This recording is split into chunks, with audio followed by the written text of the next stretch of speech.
Okay, so quick recap. You have equilibrium where A is equal to Y. You've got your 45-degree line.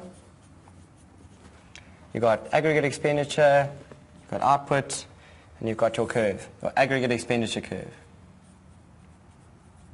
At equilibrium, know that savings must be equal to investment. Savings are a leakage to the system. They're not part of your aggregate expenditure equation. So savings are a leakage to the system. Investment is an injection into the system.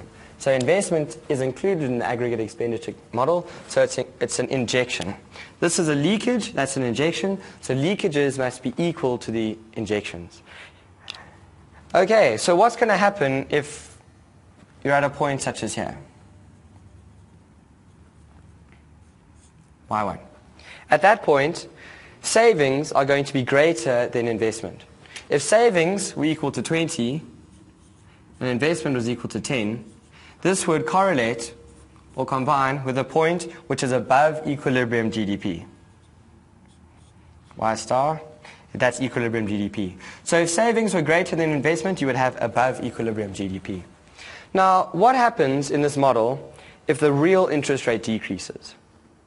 If the real interest rate decreases, your investment is going to increase according to our investment demand curve with real interest rate and investment.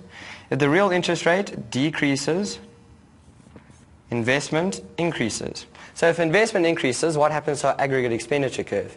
It will shift upwards. So if the investment increases, it will shift the aggregate expenditure curve up by that way.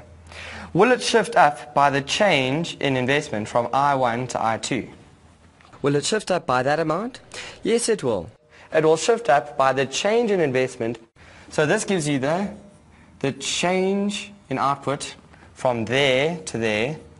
That change in output will be equal to the change in investment times by your multiplier.